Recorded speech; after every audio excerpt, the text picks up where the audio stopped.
ప్రార్థనలో నడిపించిన కుమార్తెకు ప్రభునామములో వందనాలు. అదేవిధంగా అద్భుతమైనటువంటి దేవుని బిడ్డలుగా దేవుని యొక్క మహిమ కలిగినటువంటి సన్నిధిలో దేవుడు మనకు దయచేసినటువంటి మన ప్రియులు తండ్రి గారు అబ్రహాం గారు, నక్షత్రం గారి కుటుంబాన్ని బట్టి ప్రత్యేకమైనటువంటి శుభములు దేవునికి మరి చెల్లిస్తూ చేరువచ్చిన సంఘమంతటిని ప్రభువు ఆయన యొక్క వాక్కు ద్వారా దినదినము బలపరిచి నూతనమైనటువంటి ఆయన కోరుకున్న బాహువుతో నింపునుగాక.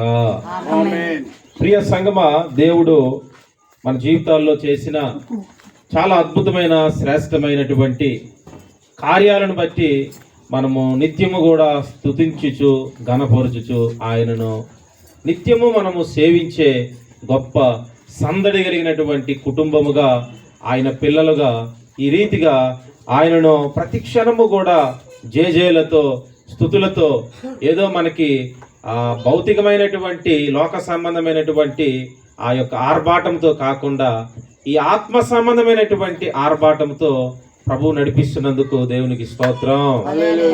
ఈరోజు మనం చదువుకున్నటువంటి ఈ 2వ సమూయేలు 20వ అధ్యాయము మీరు మొత్తం చదివినప్పుడు ఒక అద్భుతమైనటువంటి ఇక్కడ దేవుడు ఒక 10 మంది స్త్రీలను చూపిస్తూ ఉన్నాడు. ఈ 10 మంది స్త్రీలకు కూడా పేర్లైతే లేవు. చాలామంది స్త్రీలకు పేర్లైతే ఉన్నాయి, కానీ ఈ 10 మంది స్త్రీలకు మాత్రము ప్రియ దేవుని బిడ్డలారా పేర్లైతే ఒక్కొక్కరికి పెట్టలేదు. ఎందుకంటే పరిశుద్ధాత్మ దేవుడు ఆయా సందర్భాల్లో ఆ లేఖన భాగాల్లో ఉన్నటువంటి కొన్ని పేర్లు లేనటువంటి వ్యక్తులను మనము వారి యొక్క వ్యక్తిగతమైన జీవితాలను, పేర్లున్న జీవితాలను, కొన్ని పేర్లకు అర్థాలు ఉన్నాయి, కొన్ని జీవితాలకు పేర్లు లేకపోయినా వారి జీవితమే ఒక అర్థము. ఆమేన్.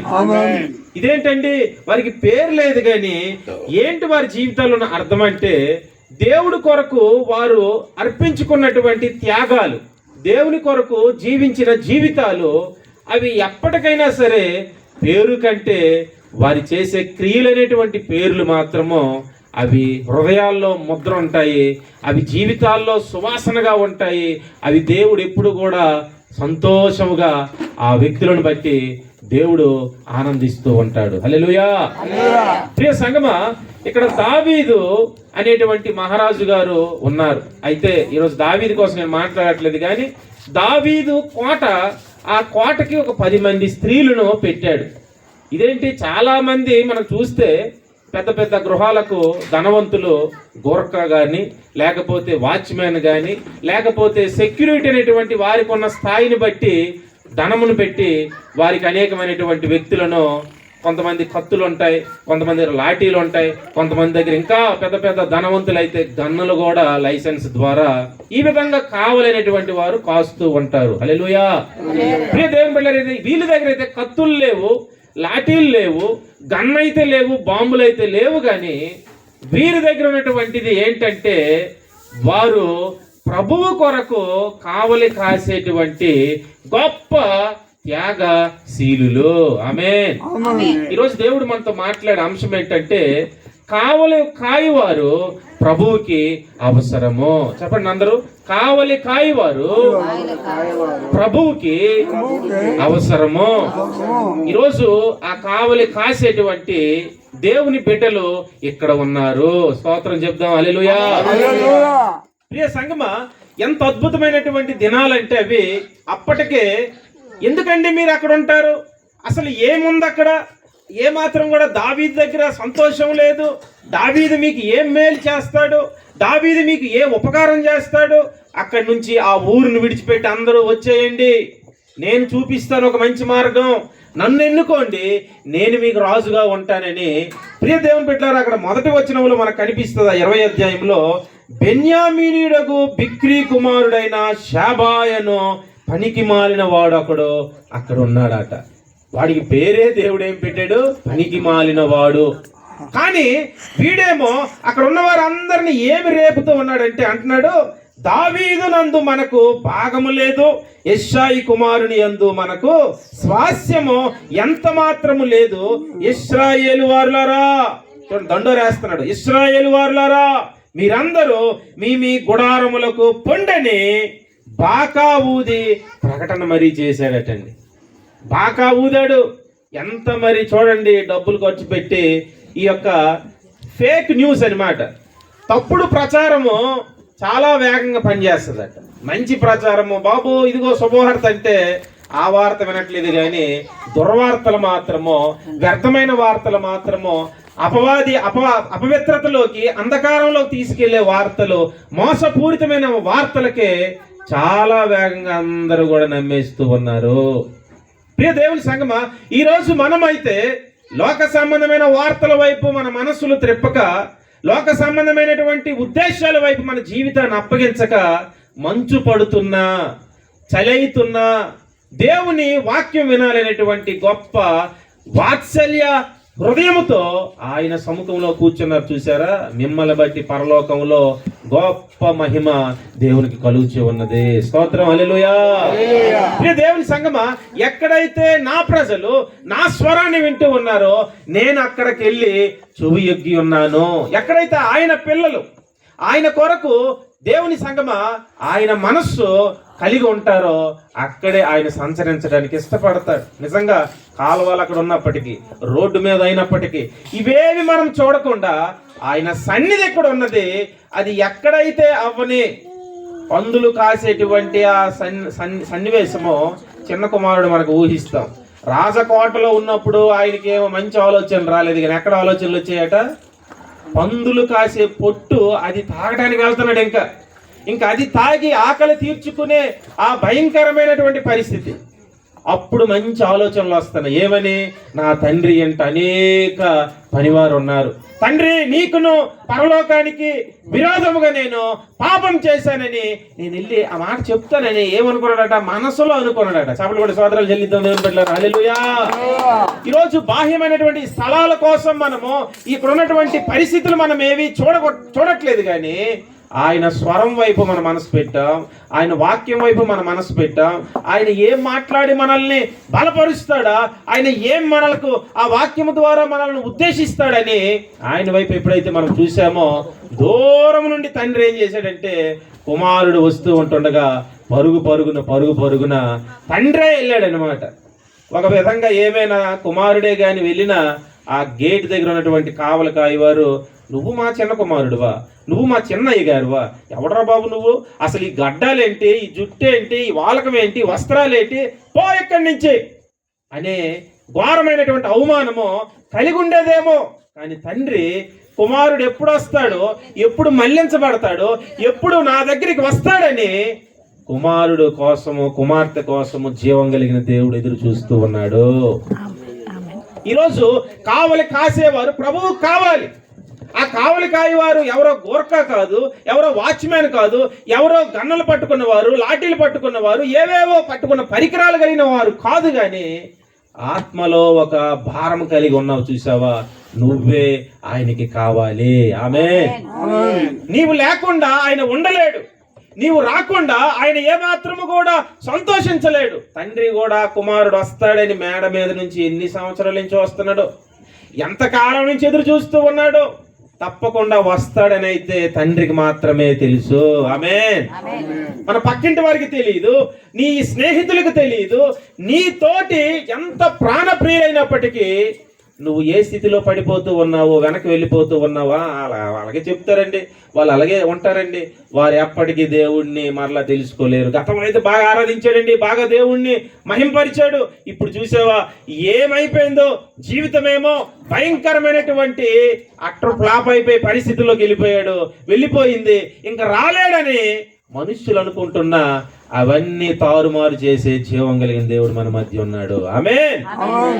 ప్రియ దేవుని సంగమా, ప్రారంభంలో ప్రారంభం కంటే కార్య అంతము శ్రేష్టం. ఎలాగో మొదటి వారట కడపటి వారు అయిపోతున్నారంట, కడపటి వారేమో మొదటి వారు. అందులో కొందరు అని అన్నాడు అనమాట. అంటే మొదట నేనే అనుకున్న వారందరూ కూడా అందులో కొందరు తప్పకుండా ప్రభు చెప్పాడు కాబట్టి, అంటే వారు ఏదేదో చూస్తూ ఉన్నారు కనుక వారు తప్పకుండా కడవడి వారు అయిపోతూ ఉన్నారు. కానీ కడపటి వారైనప్పటికీ ప్రభువా నా వలన కాలేదు అని ఆ బయట దేవాలయంలోకి రాలేకపోయినా గుండె కొట్టుకుంటూ రొమ్ము కొట్టుకుంటూ ఆకాశం వైపు కన్నులెత్తుటకు శక్తి చాలనటువంటి పరిసయ్యుడు సుంకరి అతని ప్రార్థన దేవునికి చాలా నచ్చింది. దేవుని బిడ్డలారా, ఇక్కడ ఈ 10 మంది స్త్రీలు కూడా ఎంత అద్భుతం అంటే, ఈ బిక్రీ కుమారుడు చాలా ఆర్భాటాలు చేసి బాకాలు ఊదించి దావీదు దగ్గర యెష్షై కుమారుడి దగ్గర ఏ మేలు లేదు, మీకు ఏది దొరకదు, వచ్చేయండి నా దగ్గరికి అని అంటే అక్కడ ఏం ఖాళీ అయిపోతుంది? దావీదు దగ్గర ఉన్నటువంటి జనులందరూ కూడా సత్యంలోకి వెళ్తున్నారా, మోసంలోకి వెళ్తున్నారా? చీకట్లోకి వెళ్ళిపోతున్నారా, వెలుగులోకి వెళ్ళిపోతూ ఉన్నారా? పరలోకం వైపు వెళ్తున్నారా, నరకంలోకి వెళ్తూ ఉన్నారా? ప్రియ దేవుని బిడ్డలారా, ఇలాంటి పరిస్థితులు జరుగుతూ ఉన్నాయి. కానీ ఈ 10 మంది ఎవరు వీళ్ళు? ఈ 10 మంది అని వారికి ఏమని రాశాడు అక్కడ? ఉపపత్నులు అంటే భార్యలు అని అర్థం. భార్యలు, దేవుని బిడ్డలారా, ఈ ఉపపత్నులు కూడా భార్యల లెక్కలోకి వస్తారు. అయితే ఈ 10 మంది ఉపపత్నుల దగ్గరికి ఎంత మంచి మాట పరిశుద్ధాత్మ దేవుడు రాశాడు చూడండి. అక్కడ ఉపపత్నులైన 10 మంది స్త్రీలను తీసుకొని వారిని కావలిలో ఉంచి వారిని పోషించుచుండెను గాని వారి యొద్దకు పోకుండెను. వారు కావలి యందు ఉంచబడిన వారై బ్రతికినంత కాలము విధవరాండ్రుల వలె ఉన్నారటండి. చప్పలు కూడా స్తోత్రాలు చెల్లిద్దాం దేవుని బిడ్డలారా. చూడండి, 10 మంది స్త్రీలు. వీరు నిజంగా ఆ 10 మందిలో ఎవరో ఒకరు తింగరామే ఉండొచ్చు. ఏంటక్క, ఎంతకాలము ఈ ప్రియుడు, మన రక్షకుడు, మన విమోచకుడు, మన భర్త మనకు కావలసినవన్నీ కూడా సౌకర్యాలు ఇస్తాడని మనం ఏదేదో సంతోషించాం కదా. కానీ చూడు, ఆ ఊరు మీద ఉన్నటువంటి స్త్రీలు, ఆ వీధిలో వెళ్ళిపోతున్నటువంటి స్త్రీలు, ఆ పక్కింటి వారు చూడు, ఎదురింటి వారు చూడు, ఈ మన మహాపట్నంలో ఎంతమంది స్త్రీలు వారు చూడు. మనమేంటి ఈ వయసు మోసుకొని, ఈ కాలం మోసుకొని, సరదా లేదు, సంతోషం లేదు, మనకేంటి ఈ కోట దగ్గర ఈ కాపల, పదా వెళ్ళిపోదాం ఎక్కడి నుంచి అని ఒక్క కరోనా పేషెంట్ ఒక గదిలో విడిచిపెట్టేస్తే అందరికి కూడా ఏమొస్తుంది? ఒక ఈ యొక్క రోగము దానికి ఉన్న గొప్పతనం అది, ఈ తెగులుకు ఉన్నటువంటి గొప్పతనం అది. దేవుని సంగమా, అందుకే జ్ఞానులతో సహవాసం చేయవాడు జ్ఞానము కలిగిన వాడు, మూర్ఖులతో సహవాసం చేయవాడు చెడిపోవును అని అంటాడు సామెతలు. అంటే మూర్ఖులతో, ఆ 10 మందిలో ఒక్క మూర్ఖురాలు కూడా ఒక దురుద్దేశం మాట్లాడినా, ప్రేరేపించిన, మన వయసు అయిపోతుంది, మనకి ఏంటి అసలు ఈ కోట దగ్గర కావలు కాస్తూనే ఉన్నాం కానీ ఇప్పటికీ దావీదు రావట్లేదు అక్క, జుట్టేమో తెలిపైపోతుంది, వయసు అయిపోతూ ఉంది, యవ్వనమంతా పోతూ ఉంది, ఇదిగో ఇంకా మనకి మధ్య వయసు వచ్చేసింది, ఇంకేమో వృద్ధాప్యం కూడా వచ్చేసింది. అందుకే అక్కడ అంటాడు, వారు జీవితాంతం ఎలా ఉన్నారట? విధవరాండ్రుల వలె ఉన్నారట అండి. చపలు కూడా స్తోత్రాలు చెల్లిద్దాం. హల్లెలూయా.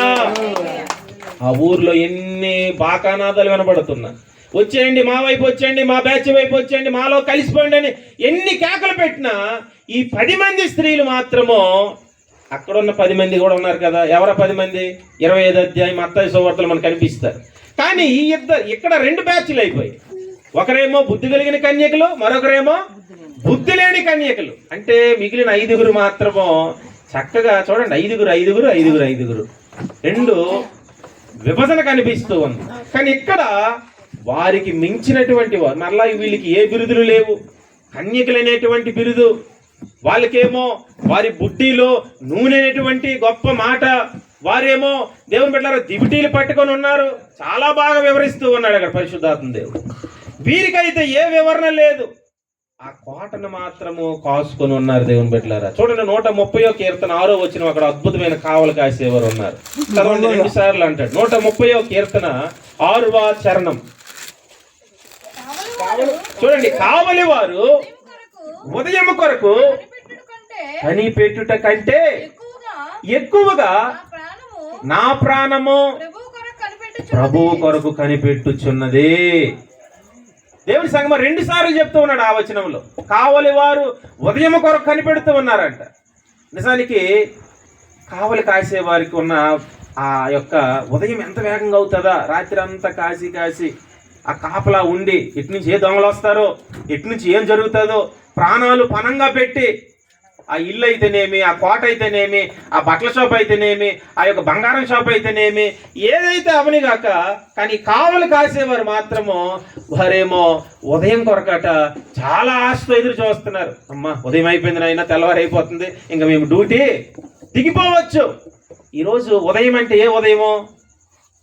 అక్కడ ఎందుకు 2 సార్లు కావలి వారు ఉదయం కొరకు ఎదురు చూస్తున్నారని మాట? ఈరోజు లోకమంతా నిశ్చయ గ్రంథం 60 అధ్యాయంలో ఏం కమ్ముకుంటుందట? చీకటి కమ్ముకుంటూ ఉంది దేవుని బిడ్డలారా. ఈ లోకంలో వెలుగు అనేటువంటిదే లేదు. అదేంటండి మీరు తప్పు చెప్తున్నారు, ఉదయం అంతా ఉండేదంతా వెలుగే కదా. దేవుని సంగమా, వెలుగుండుంటే ఆదికాండం ప్రారంభంలో మొదట ఏం కలగజేశాడు? సృష్టిలో మొదట ఏం కలగజేశాడు? చూసారా? ముందేమో సూర్యుడు సృష్టించాడా? అంటే సూర్యుడు ఎప్పుడు వచ్చాడు? 4వ రోజు నాడు సృష్టించాడు. వీళ్ళంతా చదవండి దేవుని సంగమా. అంటే అక్కడ భూమిని ఆకాశమును కలగజేశాడు. అప్పటికి అక్కడ ఏ వెలుగు ఉందంటే ఆయన కలుగునుగాక అనగా కలిగింది. అంటే ఆయన పలికే మాటే ఒక వెలుగు అన్నమాట. ఈ బాహ్యమైనటువంటి సూర్యుడు, బాహ్యమైనటువంటి చంద్రుడు, ఇవన్నీ కూడా ఆయన కలగజేసినటువంటి ఆధీనంలో ఉన్నాయి దేవుని బిడ్డలారా. ఈరోజు అందుకే మనము కూడా లోకానికి ఏమై ఉన్నామంటే మనము వెలుగై ఉన్నాము. లోకానికి మనము వెలుగు. ఆమేన్. వెలుగంటే దేవుని బిడ్డలారా, అది ఏ వెలుగంటే మనం ఏదో శరీరం అంతా, ఇప్పుడు చూడండి పండగలు అయితే ఇంటికి లైటింగ్ ఎలాగైతే పెట్టేస్తారో, మన ఇంటి చుట్టూ, మన ఒంటి చుట్టూ లైటింగ్లు ఏం పెట్టలేదు. ఇదే వెలుగు. ఏ లైటింగు? మహిమ కలిగినటువంటి క్రియల వెలుగు. ఆయన కొరకు బ్రతికే వెలుగు, ఆయన కొరకు సాగిపోయే వెలుగు, ఆయన కొరకు సాక్షులుగా ఉండే వెలుగు. ఈ వెలుగు నీలో నాలో ఆయన పెట్టాడు కాబట్టి మనల్ని ఏ లోయలో పడేసినా, ఏ పాపంలో పడేసినా, ఏ చీకట్లో పడేసినా, ఏ ఆ బలహీనతల్లో ఉన్నటువంటి వ్యక్తుల మధ్య పడేసినా మనం మాత్రము ఎలాంటి వాళ్ళం అంటే దేవుని బిడ్డలారా, ఆ యొక్క ఎర్ర సముద్రం కాదు, ఆ ఉప్పు సముద్రంలో పడిపోయినా ఎలాగైతే తేలిపోతుంటామో మనం మాత్రం పాపములో ములిగేవారం కాదు. ఆమేన్. ఇది మన లోపట ఉన్న వెలుగు అన్నమాట. ఈరోజు కావలి కాసేటువంటి వారు వెలుగు. ఈ లోకమనే చీకట్లో ఎంత మాత్రము కూడా వెలుగు లేదు. కానీ వెలుగు నీలో నాలో దేవుడు ఉంచాడు. దేవుని బిడ్డలారా, ఇక్కడ ఈ 10 మంది స్త్రీలు కూడా ఎవరు చెప్పుడు మాటలు కూడా వినలేదు, ఎక్కడా కూడా ప్రేరేపించబడలేదు, ఎక్కడా కూడా ఏ బలహీనతకు కూడా అమ్ముకోలేదు, అప్పగించుకోలేదు. లేకపోతే 10 మందిలో కూడా ఒక 5గురు వాళ్ళు చూస్తారులే కానీ డ్యూటీలు ఉంటాయి కదా, కొంతమంది లోపట ఉన్నారు, పదండి అక్క చెల్లి మనం వేరేగా మన నచ్చినవి ఏమైనా చేసుకుందాం అన్నట్లుగా ఎక్కడ ఎవరు కూడా దురుద్దేశం అనేటువంటిది ఎవ్వరికి రాలేదండి. స్తోత్రం, హల్లెలూయా. అయితే ఆ కోటను కాస్తే ఏమొస్తుంది? వీరేమో కోటను కాస్తూ ఉన్నారు, దావీదు యొక్క ఆ యొక్క అంతఃపురాన్ని కాస్తూ ఉన్నారు. ఈరోజు మనం దేని కాస్తూ ఉన్నామో? ఈరోజు మనము కూడా మన దేహమే దేవుని యొక్క కోట. ఆమేన్. ఈ లోపట ఒక హృదయం ఉన్నది, అది దేవుని యొక్క మహిమ కలిగినటువంటి కోట.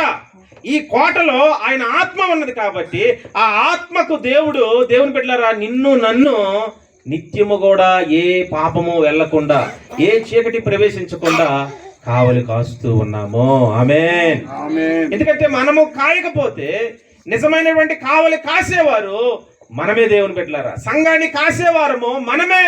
ఈ ప్రపంచాన్ని కాసేవారు వారేమో డ్యూటీలు వేసుకోవచ్చు, లేకపోతే వారు రిటైర్డ్ అవ్వచ్చు, లేదంటే వారు ఏదైనా ఇంక్రిమెంట్లో లేకపోతే ఇంకా బోనస్లో ఏవేవో కావాలని కోరుకోవచ్చు. కానీ మనం మాత్రం మన ప్రాణం ఉన్నంత వరకు దేవుని బిడ్డలారా మనము ఆత్మల కొరకు కాయటమే. ఆమేన్.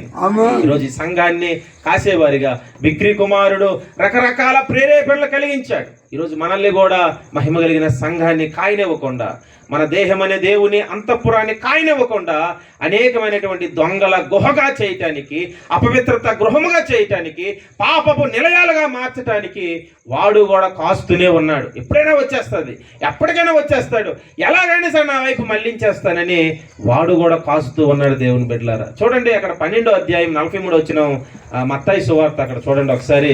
అక్కడ కూడా ఒక అపవిత్ర ఆత్మ ఒక ఇల్లుని విడిచిపెట్టి వాడు వెళ్ళిపోయాడండి. వెళ్ళిపోయిన తర్వాత అక్కడ మరలా చాలా రోజులైన తర్వాత ఉండి నా ఇల్లు ఎలా ఉందో ఒకసారి చూసుకొని వస్తాను అనుకొని అక్కడ అది ఊడ్చి అమర్చి బాగా సర్దీసి ఉన్నాయన్నమాట. అపవిత్రాత్మ ఒక మనుషుని వదిలిపోయిన తర్వాత అది అట విశ్రాంతి వెతుకుతుందంట. నీరు లేని చోట్లన్నీ తిరుగుతూ ఉంది. విశ్రాంతి దొరకనందున నేను వదిలి వచ్చిన నా ఇంటికి తిరిగి వెళ్ళుదును అనుకొని వచ్చి ఆ ఇంట ఎవరునూ లేక అది ఊడ్చి అమర్చి ఉండుట చూచి వెళ్ళి తనకంటే మరి చెడ్డవాటండి, అంటే ఈ తీసుకొచ్చిన దానికంటే చెడ్డవన్నమాట. అవి మరి చెడ్డవి 7 తీసుకొచ్చిన దాది మొత్తం ఎంత కలిపోయాయి? 8 మంది చక్కగా అందులో ఎంత ఆనందిస్తూ ఉన్నారు. అంటే ఈ దురాత్మకి ఏముందట? ఐక్యత ఉంది. ఇంకో నేను అక్కడనే తింటే ఎలాగా? 7 మా చెల్లెమ్మలు ఉన్నారు, లేకపోతే మా అన్నయ్యలు ఉన్నారు, ఆ 7 కూడా తీసుకొస్తాను. ఈరోజు దెయ్యాలకు ఐక్యత ఉంది దేవుని బిడ్డలారా, అపవిత్రాత్మకు ఐక్యత ఉన్నది. దేవుని పోలికలో ఉన్న మన పరిస్థితి ఏంటి? దేవుని బిడ్డలైనటువంటి సంగమ పరిస్థితి ఏంటి? ఈరోజు మనకి ఐక్యత లేకపోతే అపవిత్ర ఆత్మలకు ఐక్యత ఇంకా పెరిగిపోద్ది దేవుని బిడ్డలారా. వాడికి 7 తీసుకొచ్చాడు, అది లేఖనాల్లో ఉన్న పరిస్థితి. ఇప్పుడు చనిపోతున్న ఈ యొక్క అనేక దురాత్మల వల్ల ఆ సమూహాల ఆత్మలు నిజానికి వాడు ఎక్కడంటే ఒకటి దగ్గర 1,00,000 సున్నాలు పెడితే ఎన్ని ఉంటాయో లెక్క పెట్టగలమా? ఒకటి దగ్గర 1,00,000 సున్నాలు ఎవరైనా లెక్క పెట్టగలరండి? ఎంత కౌంట్ అవుతుంది ఒకసారి? అన్ని దురాత్మలు పడిపోయాయి కిందన. వాడంతటిని మనము చెదగొడుదుముగాక. ఈరోజు మనకి కావలి కాసేటువంటి భారము, కావలి కాసేటువంటి ఉద్దేశము, కావలి కాసేటువంటి నైపుణ్యత ఈ బిక్రీ కుమారుడు షాబాయి ఎంత కేకలు పెట్టినా ఈ 10 మంది మాత్రం రావట్లే.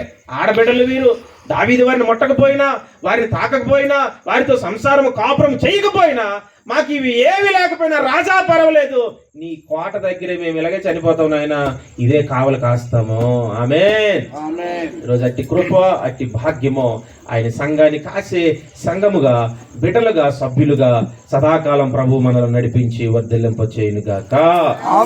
ప్రార్థన చేసుకుందాం. కనులు మూసుకోండి. ప్రేమ కలిగిన మా తండ్రి, పరిశుద్ధుడమైన దేవుడవు, మా రబ్బుని, మా బోధకుడా, మీ ఘనమైన పరిశుద్ధ నామమునకు కృతజ్ఞతలు చెల్లిస్తూ ఉన్నా.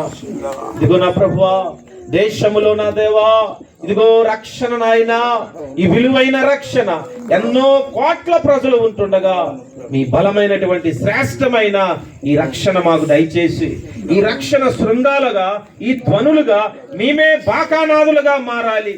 అపవాది కూడా వాడు ఒక బాకానాదం పట్టుకొని ఊరూరు నాయన, ఇంటింటా ప్రభువా, అనేక స్థలాలలో ఇదిగో నా ప్రభువా, అయ్యా యవ్వనస్తులు ఈ మధ్య కాలంలో, ఈ రోజు నా తండ్రి ఇదిగో నాయన ప్రభువా, నా తండ్రి బొబ్బుల్లో కూడా అయ్యా యొక్క నా తండ్రి నాయన, అయ్యా నా ప్రభువా, డ్రగ్స్ కి అలవాటు పడిపోతూ ఉన్నారు, గంజాయికి అలవాటు పడిపోయి దేవ పోలీసులకు దొరికిపోయి అనేక యవ్వనస్తుల్ని చెడగొట్టే వారిగా ఇదిగో ఈ దినము ప్రభువా అనేక పాపములోకి నా ప్రభువా లాగుతున్నటువంటి దేవా పరిస్థితులు చూస్తూ ఉన్నాం.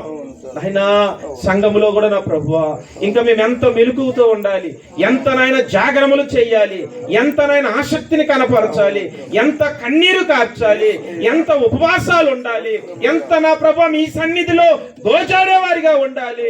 ప్రభువా వారిని జయించటము మా వలన కాదు, మా శక్తి వలన, మా బలము వలన ఏమి కూడా మేము కదల్చలేము. కానీ మేము ఎప్పుడైతే మీ నామములో ప్రభువా ఏకీభవిస్తామో, మీ నామములో ప్రభువా ఇదిగో నా తండ్రి ఇక్కడ కూడుకుంటాము, మేమేది బంధిస్తే అది బంధించబడును నాయన, ఏది విప్పితే అది విప్పబడును ప్రభువా.